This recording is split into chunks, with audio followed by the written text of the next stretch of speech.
Captain Arbuthnot is the only passenger to smoke an e-cigarette. Even if this liquid in Ratchet's room is a solid clue, he has an alibi. I cannot accuse him without any other proof. That's the right answer.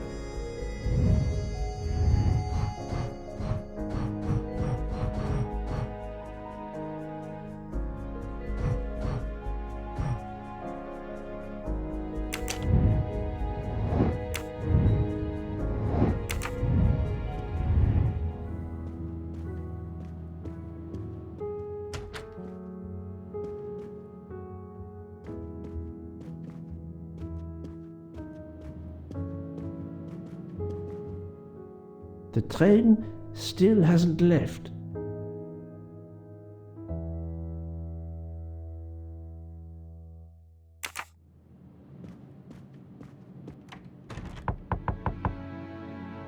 Pardon this intrusion, Mademoiselle Olsen, but something you told me earlier confuses me. Oh, please, come in.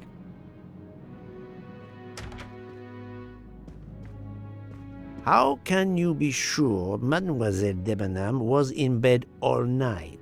As I told you, I am a very light sleeper. The slightest noise wakes me up. If Fraulein Debenham had gotten out of her bed, I would have heard her. I got up this morning around 8 a.m. She was sleeping soundly.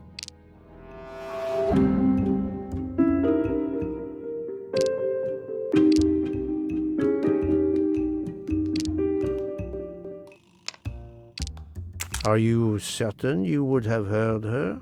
Yes. Why are you asking?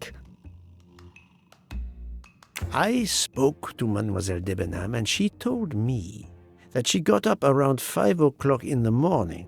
She opened the door and looked down the corridor. It was then that she saw a woman in a red kimono. How do you explain that? I think I must have been sleeping very soundly not to have heard it. Oh, but does that make me a suspect? I am not accusing anyone, mademoiselle. Do not worry. I am just trying to determine what happened last night. Thank you for your testimony.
I'm right again. That happens to me a lot.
So, Poirot, I hope you are progressing in your investigation.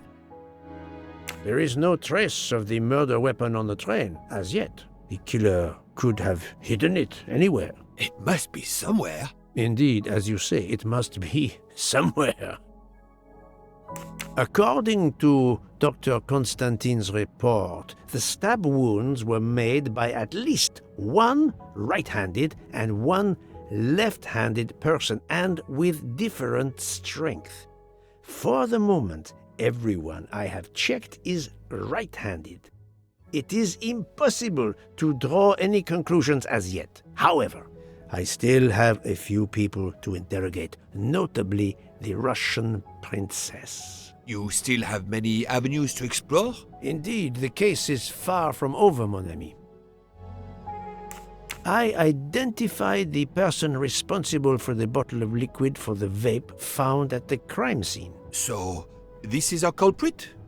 Do we hold him? No, unfortunately, this bottle belongs to Captain Arbuthnot, but he has an alibi, confirmed by Monsieur McQueen for the time of the murder. Monsieur Bouc, Monsieur Poirot. Michel, calm down. But it's Mrs. Hubbard. She says she found the murder weapon in her room. She's very upset. Let's go, Poirot.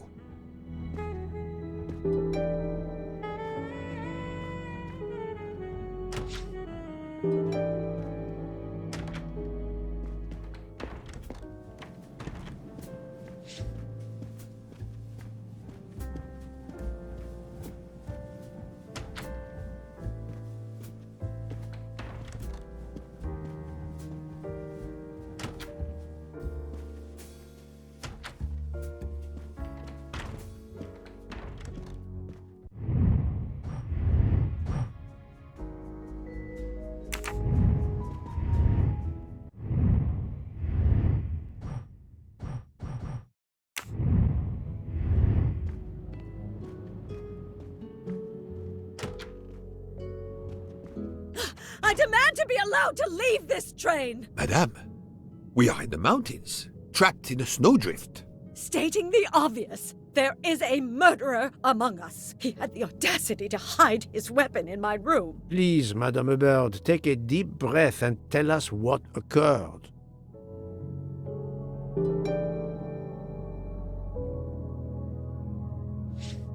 Where did you find the knife?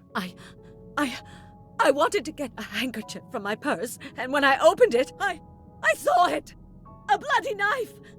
Am I next to be murdered? I very much doubt the murderer would give you his weapon. What do you mean? Madame, he would have used it. Oh, I haven't! Did you touch the knife? Of course not! What a question! I will take that as a no.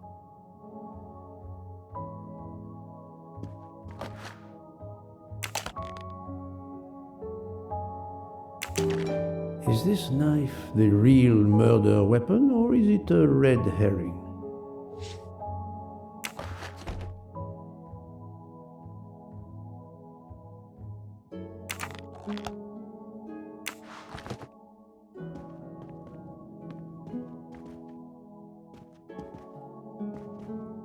Mrs. Hubbard is distraught, Poirot. I should stay with her. Please go on without me. I have every right to be distraught. Thank you, Mr. Bouc.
Dr. Constantine, we may have found our murder weapon. We need to make certain. There is a pretty quick way to be sure.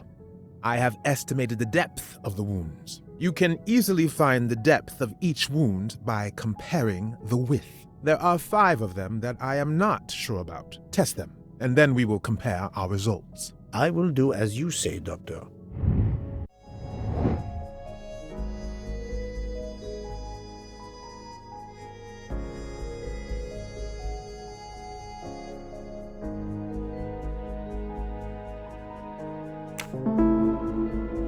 I do not think...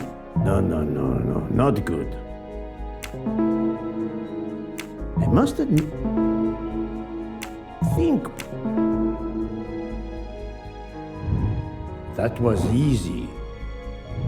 What do you think, Doctor? Is this knife really the murder weapon? There can be no doubt. You found the same depths as the estimates I made during the preliminary autopsy. I can assure you that you hold in your hands the weapon that took Ratchet's life.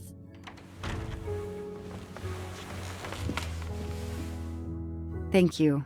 I feel way better now. The rest gave you time to sleep off most of the effects of the drug. I'm still a bit groggy. That's understandable. Are you able to continue your story now? Yes. Yes, I think so. Where was I? You were explaining how you returned to the Armstrong house to tell them their poor little child was dead. Yes, that's it. I felt helpless. My part in the case was officially over, but I knew I couldn't let it go. Daisy deserved justice.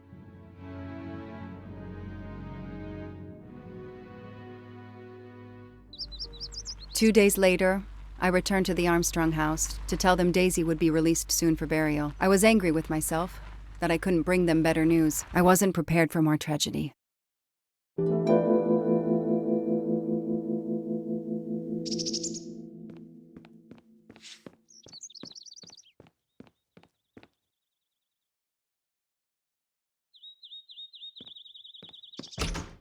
Hello, Miss Morrow. I'm here to see Colonel Armstrong. Good morning, Detective. Colonel Armstrong is upstairs. He isn't well.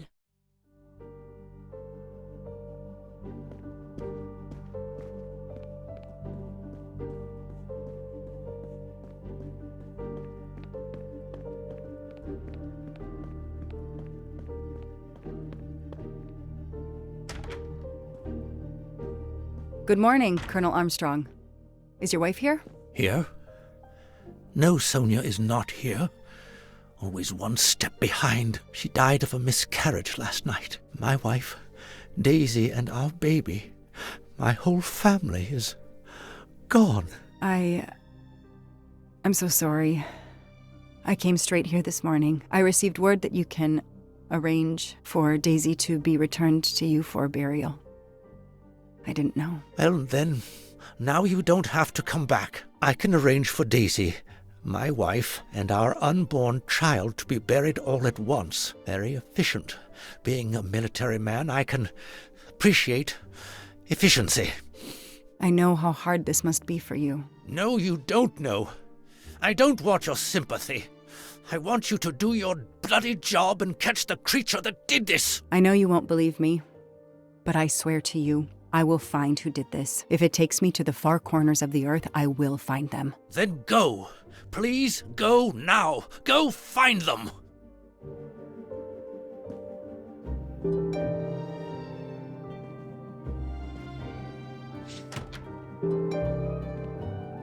The house that once held the laughter of a child now feels so empty. I'm not giving up. I'm a part of this case, or the case is a part of me.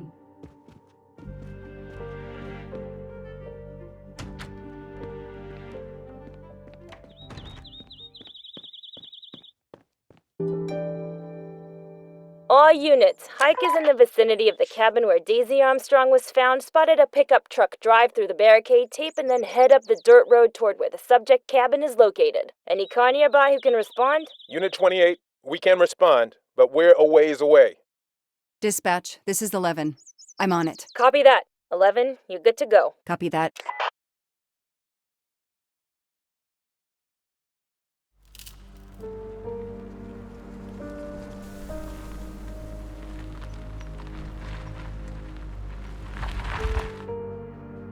Okay, there's the pickup. Let's see who ignored our barricade tape. 11 here. I'm at the cabin. Someone has broken in. Are you requesting backup? Not yet. I'm going to take a look around. Copy that, 11.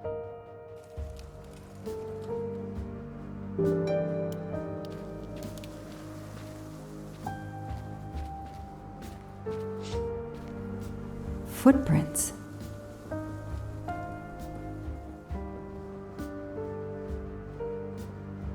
Forensics had to go through this place with a fine-tooth comb.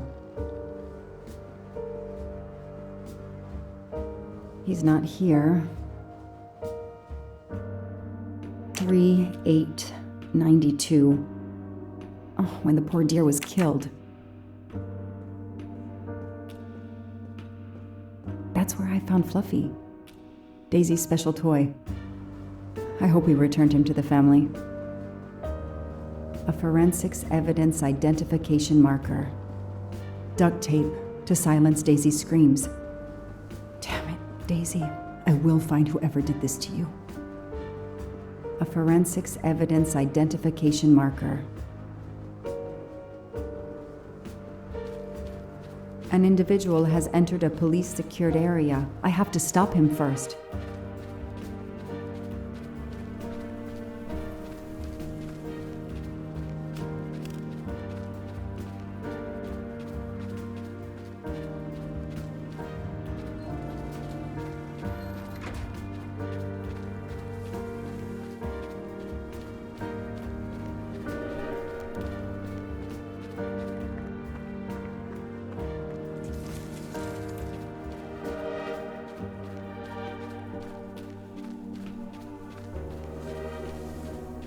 An individual has entered a police-secured area. I have to stop him first.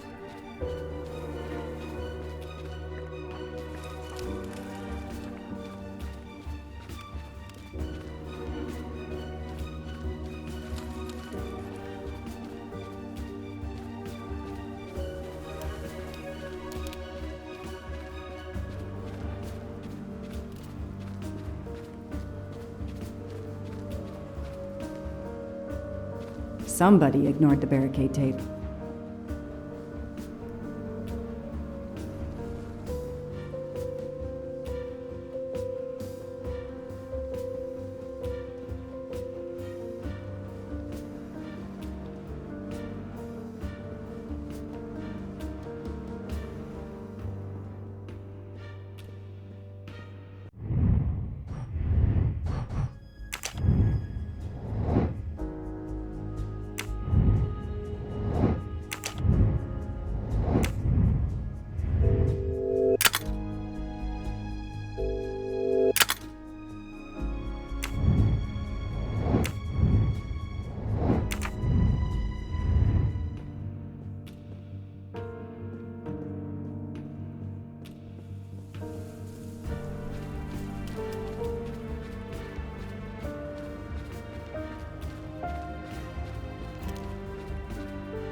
Don't shoot, officer. I'm on your side.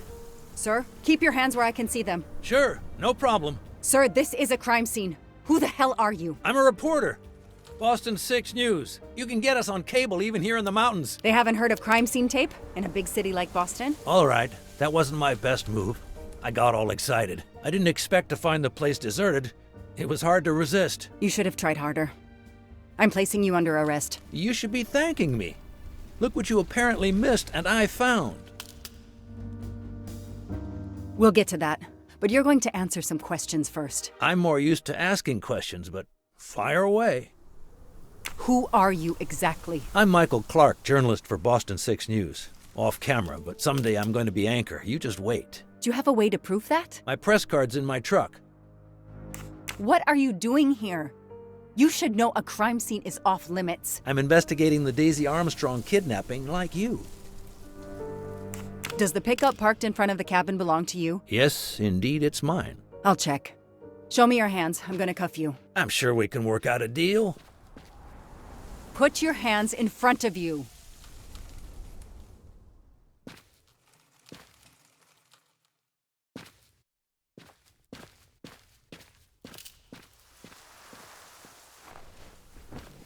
Aren't you going to read me my rights? You have the right to remain silent. I really wish you'd exercise that one. Dispatch, this is 11. I intercepted a suspicious individual at the crime scene. I'll check to determine how badly he's compromised it. Then I'm bringing him in. Copy that, Detective Locke.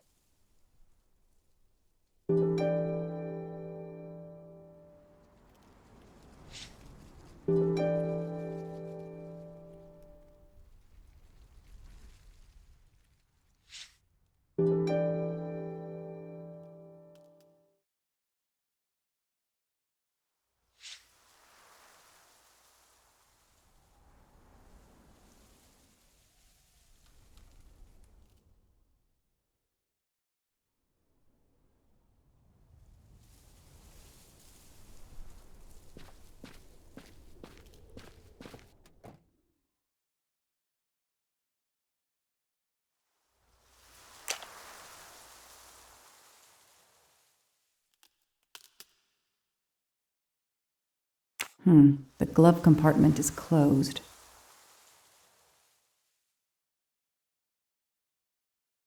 The glove compartment is closed.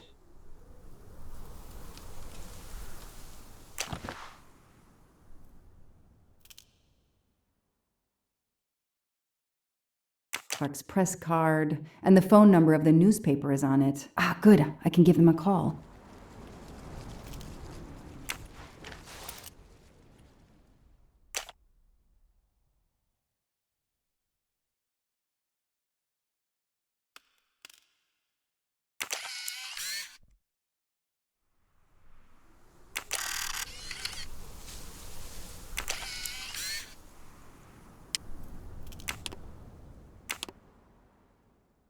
Candid photos of the entire Armstrong family. A reporter just doing his job.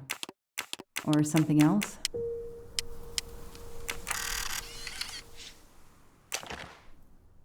Telephoto lens. Not so surprising for a journalist.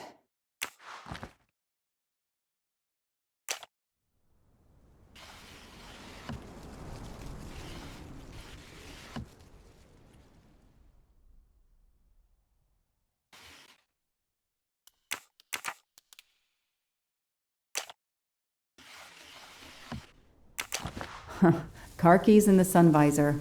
A classic hiding place. At least on TV.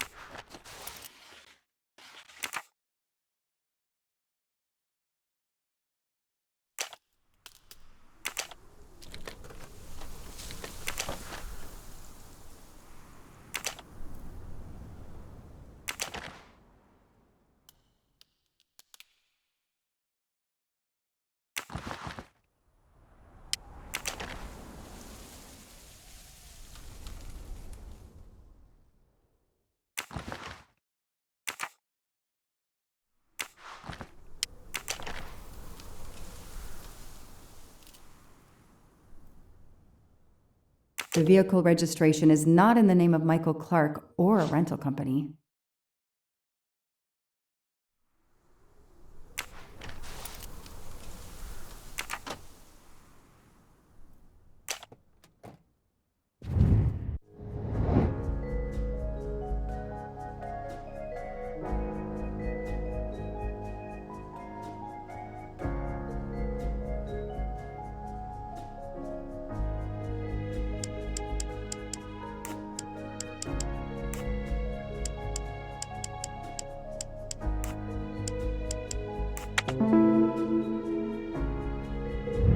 Score.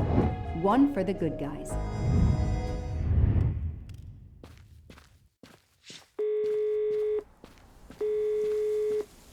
Hi, I'm Detective Joanna Locke, Berkshire Police. I'd like to speak to an editor, please. One moment, please. Hello, Detective Locke? This is Abby Wilson. I'm a senior editor. What can I do for you? Does a man named Michael Clark work for you? Yes, he does. Why? What kind of stories does Mr. Clark write? Mr. Clark is an investigative reporter. Mostly crime stories, to tell you the truth.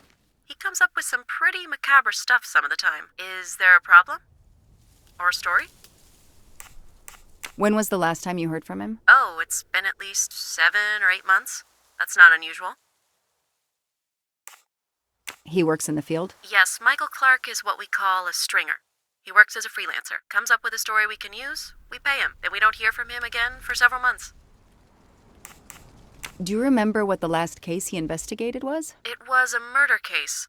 The victim was a millionaire named James Miller. He was called the Frozen Fish King of Gloucester, Massachusetts. His body turned up in one of his nets. Or, rather, most of it did. Ah, well, thank you, Ms. Wilson.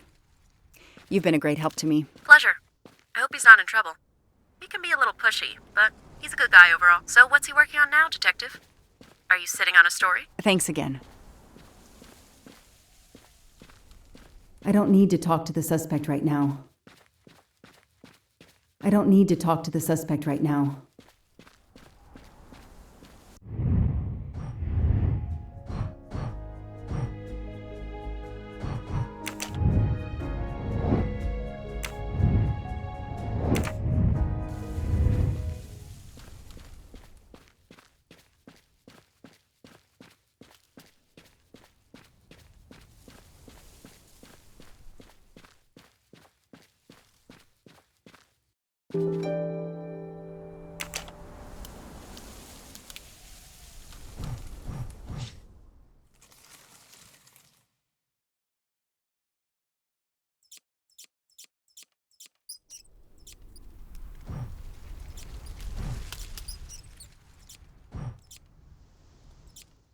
That isn't the right combination.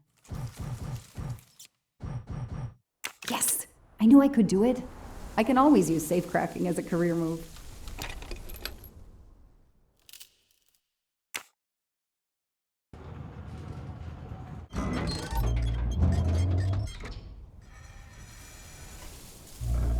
There. Now let's see what secrets you're hiding.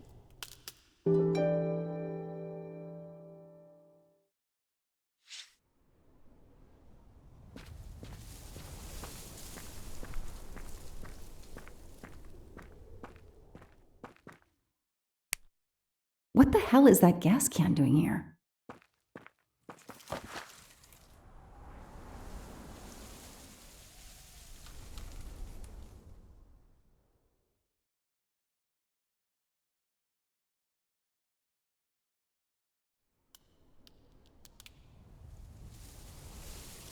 The cap's been damaged, and some gasoline has leaked out.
This bunker looks like it's as old as the cabin. Everything is falling apart.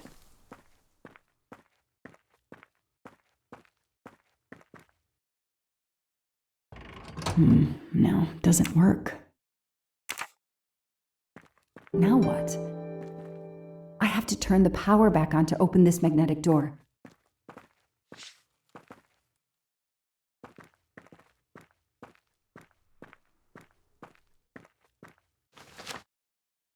This blueprint. It looks like the bomb in the cabin. The kidnapper built the bomb here.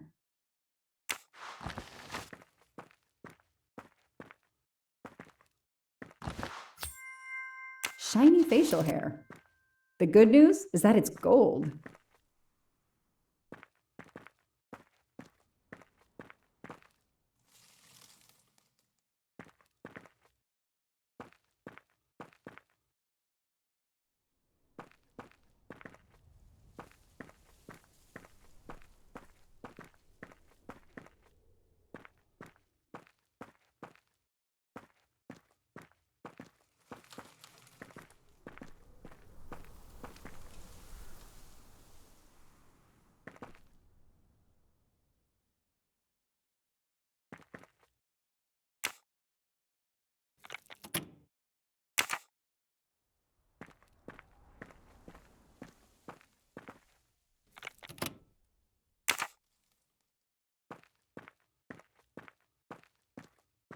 Now what?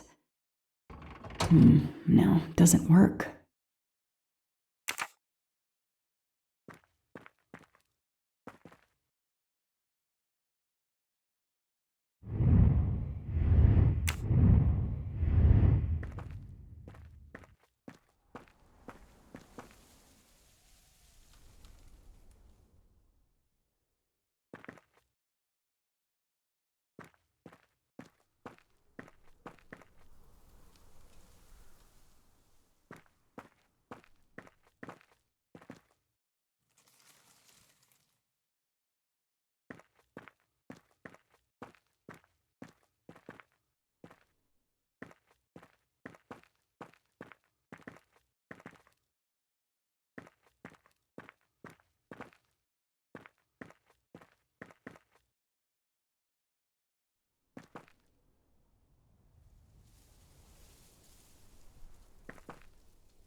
Let there be light.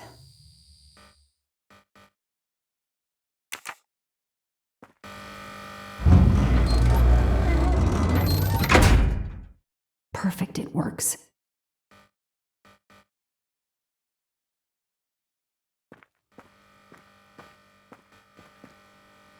February 24th, the day of the kidnapping.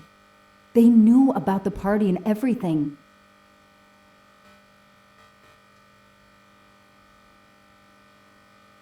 February 20th.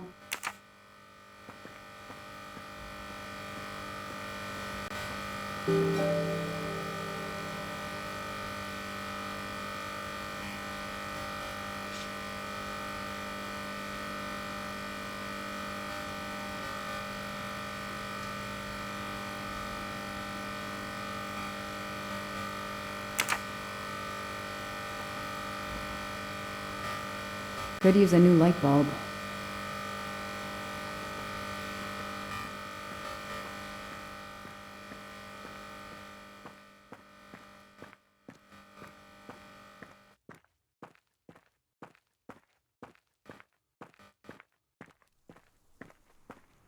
This bunker looks like it's as old as the cabin. Everything is falling apart.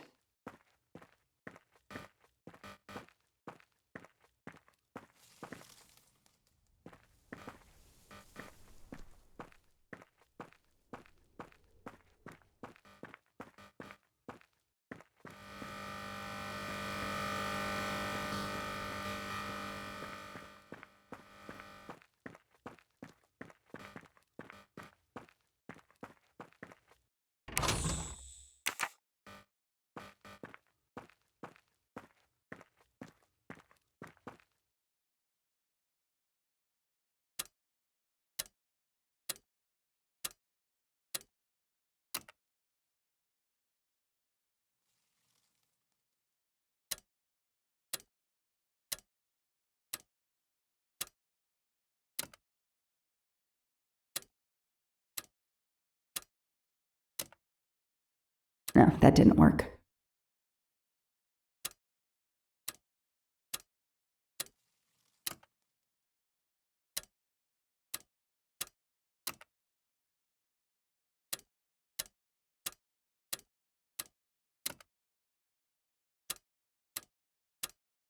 Yes! I knew I could do it. I can always use safecracking as a career move.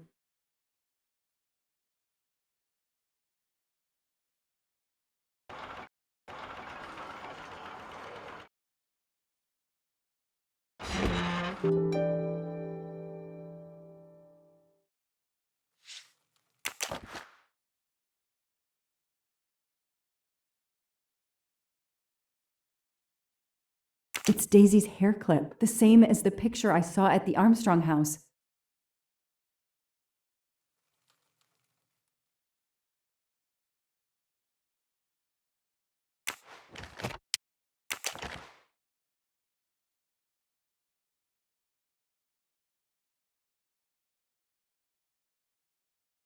That looks like a hair caught in the band around the money. Forensics will tell me for sure, but that doesn't look like Daisy's color.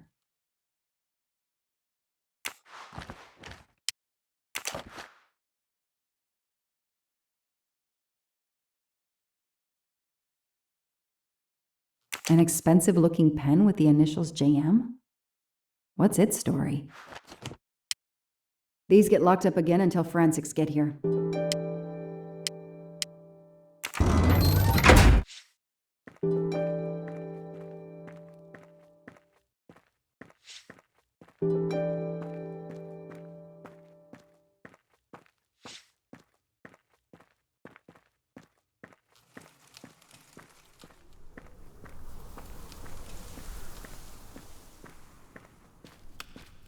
I'll secure the bunker for forensics. Progress at last.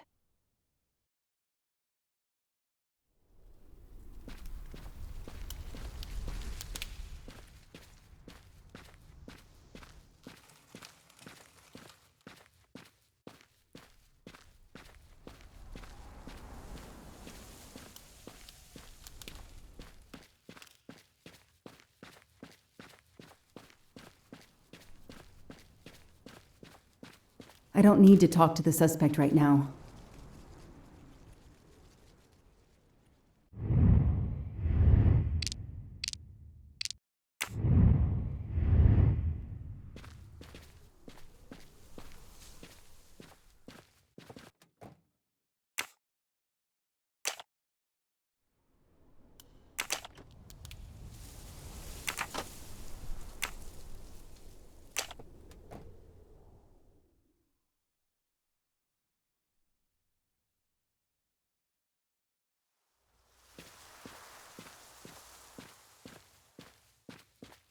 I don't need to talk to the suspect right now. I don't need to talk to the suspect right now.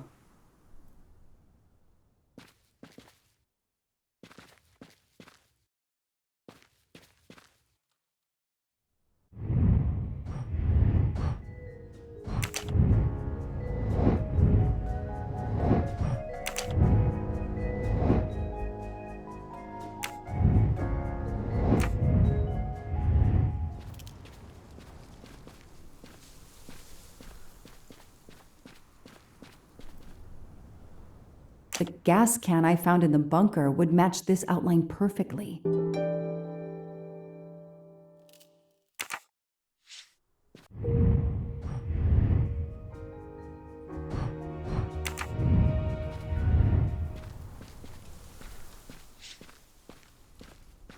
I don't need to talk to the suspect.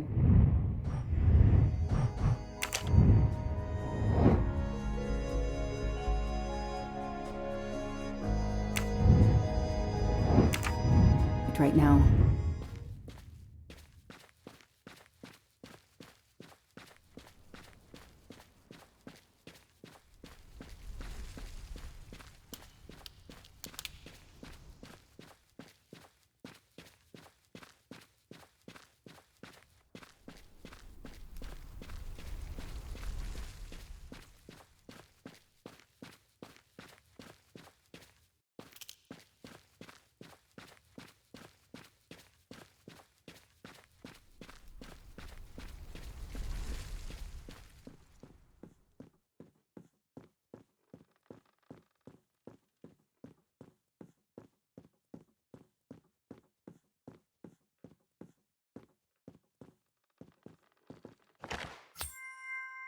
Not really my style, but I'll take it.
Clark's driver's license seems to be in order.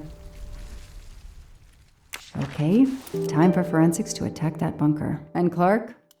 He's too sure of himself. I need to get him into an interrogation room and find out what really makes him tick.